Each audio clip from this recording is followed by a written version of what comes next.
She had comments after Youngboy got locked up. Let me see.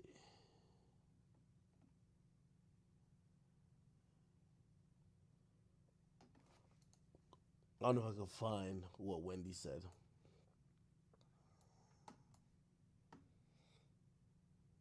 Oh, okay. Let's see. Look. Live from New York City, it's the Wendy Williams Show. Take a look. And then I the email until next week. Look. We're going to find it. Give me a second. California, Oh, okay. arrested after trying to escape from the police. Now here's... Let's go back. We on the full topic. Here we go. He, is that Don? Yeah. No, wait a minute. Oh, Donnie. Very handsome. Very handsome.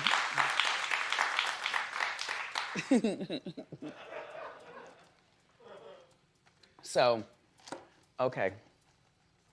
NBA Youngboy was arrested after trying to escape from the police. Now, here's the story.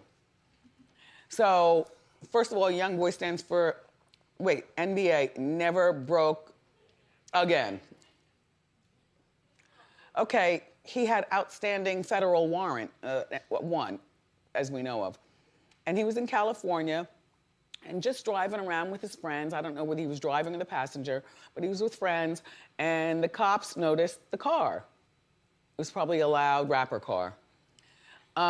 They attempted to pull the car over. The car sped up and gave a short pursuit. Then NBA Youngboy, I guess he tucked and rolled and ran away down the sidewalk or wherever. Okay. So the cops set up a perimeter, and TMZ got the video of all the action. And then the cops brought in a tracking dog. And And now the FBI has him in custody. Not the regular cops, not the sheriff's department, the FBI. And I was like, well, how do dogs know if they, how do the dogs know what he smells like if the cops didn't catch him, to sniff his clothes and stuff? I guess maybe they opened the door and whoosh. Oh, by the way, there was a gun found in the car. No word on whether it was NBA Youngboys, but I do have my suspicions about it all. He's got to go to jail. How do you do a hot pursuit? There are innocent people out here. You could have hurt innocent people in your hot pursuit and running through people's backyards. Nobody wants that. Bringing down the property values. And how is it that you do what you do with 7 kids at only 21 years old? And I wonder what Yaya Mayweather's father Floyd is saying about this. Well, she did speak out. She did a short post that said her day has been ruined.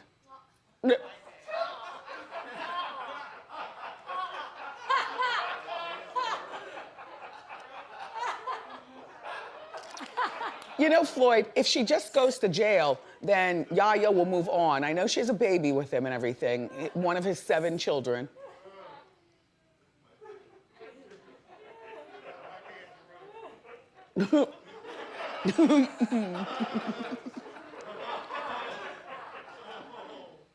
So, Mike Tyson, he's 54 and he backed out.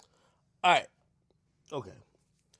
Real quick, you'll never hear any Wendy Williams slander from me. I think Wendy Williams is a godmother to pretty much all content, all situations where people are discussing other celebrities. When she did it was gossip. When other people did it, from Charlamagne to Star to myself, we call it cultural critique. But she's the godmother of it. So I understand her always giving her 2 cents about everything. My mom used to watch Wendy Williams. I think she still does. And hearing her talk about Youngboy is not surprised in why she has that take. She's appealing to the people who are 50 plus. And while for the Youngboy fans who watch me, for me who follow him closely, other people who might like his music, there's a bit of nuance in how we think about him. And obviously, we don't just look at him as some degenerate. It's imagine, your friend, like, think about you in high school and that one friend who, you fuck with a lot, but they be getting into trouble and, like, your mom just hates him. That's what I see with this. So, really, she had an opinion of him just like, yo, this guy's just a degenerate. Youngboy's a very interesting but multifaceted individual to me. Does he do bullshit? Yeah. Does he get involved with bullshit? Yeah. Does he seem very caring and also help out a lot of people? Yeah. It's hard to just say it's one way with him. That was her thoughts. I gave you mine. He wrote a letter today, though. And I'll pull it up because it was on my Instagram. And he addressed her, but it's the first time he's spoken since he's been locked up. His real name is Kentrell Golden. He said, listen, I can leave my kids millions of dollars to divide, but I can't give them the time they truly deserve. Nobody understand me. They never did shit. Sometimes I don't understand myself, but that's fine because it's okay. I ain't looking for you to feel sorry for me. I just ask one thing, for you to let me suffer in peace. Tell Miss Wendy Williams I say she got a good soul and that she's a beautiful woman. I can see through it all. I can see through all the bad comments thrown at her.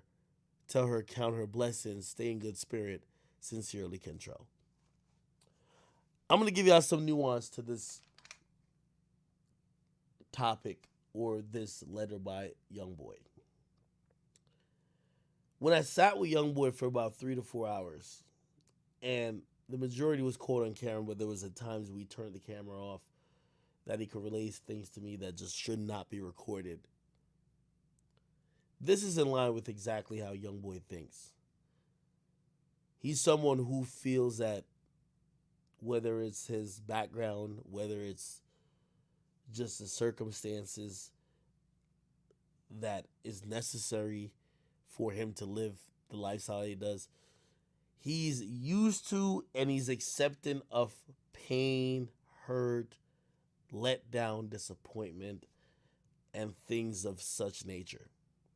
So when he says, for you, he said, I ask one thing, for you to let me suffer in peace.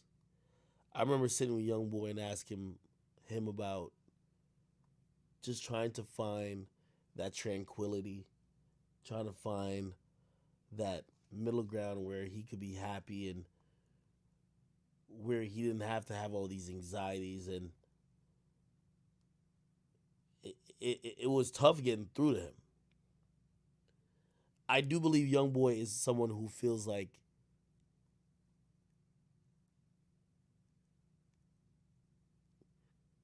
bad things happen to him because it's just meant to be. And he's used to it.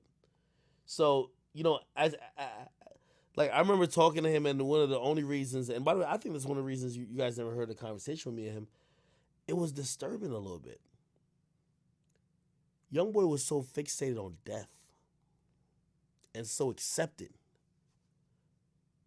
He was so accepted of what it would look like when he passed away that even the conversation with him, like, I remember even, I was like, yo, whoa. And he was trying to make me understand, but I was like, what? He's a very interesting individual. And just one of the people, like, again, if you care about people from this culture, but you don't know too much of what they've been through and where they're from, never... What the fuck? Is this a spider? Yo, a spider literally just walked past my shit. Like, what the fuck? It saddened me when I had that conversation with Youngboy that he felt that he didn't deserve anything good in life. Like he didn't deserve happiness. He didn't deserve to be devoid of all the things he was going through. He felt like, and this is like, unfortunately with the passing of, DMX, even hearing X talk about that shit too, where he felt like he was here to bear the burden of not only of society, but his job was to suffer. And Youngboy was talking to me about it, and I couldn't understand it. Like, for the life of, I just couldn't understand it. I couldn't understand why he thought that sufferation and things that were just tortures were things that he should endure. I do believe his comments about Wendy Williams, as he says, let me suffer in peace. He says, tell Miss Wendy Williams she has a good soul. She's a beautiful woman, and I can see through all the bad comments. Tell her just count her blessings. I don't think he's being smart at all. I remember when I had a conversation with him, he would ask why I didn't understand some of the things going on with him, and he would ask me about my upbringing and my background, and he would just kind of look at me and just say, like, you're fortunate for that. But that's not, like, almost kind of like accepting that the world and the life he's lived, I didn't come from that world. I wouldn't really all the way understand it. And even though I might always question, hey, why do you act like this? Or why does this happen? It will never be on the level of what he's experienced. And that's why I think he's like, yo, I'm not going to get mad at Wendy. Like, Wendy's never been in the positions I've been in. It's very sad. All love to Youngboy. I remember having conversations with him. Like, it goes so much, it just goes deeper than what you could imagine. Conversations about his mom, conversations about his family life, conversations about his kids. Like when he told me, he was like, yo, he loves his kids, but he doesn't know how to be a father. It was so honest to me. It was one of the most honest things I've heard. When he was like, yo, I don't know how to. Like, a lot of people who have kids, they say they're living for their kids. Youngboy was like, yo, I'm going to be honest, I'm not. I love them, but I don't know necessarily how to be that person that everybody thinks a quote-unquote father should be, because I never had that. It's a very deep conversation with him. And I sent him my love and support, but he's one of the people I don't think at all he's not being sincere. So everything you read in here, I think he's being sincere, 100%. One of the most disturbing things that I found with, and that's why I think whenever the interview comes out, it comes out. I feel he was too focused on his own death. He was talking to me like he was seeing that day or that moment so vividly that I couldn't reroute his vision and his thoughts outside of that. And I think that was sad. Yeah. Anyway, what else should we talk about? Update 6ix9ine. Should we call 6ix9ine? I don't know what 6ix9ine is up to, bro.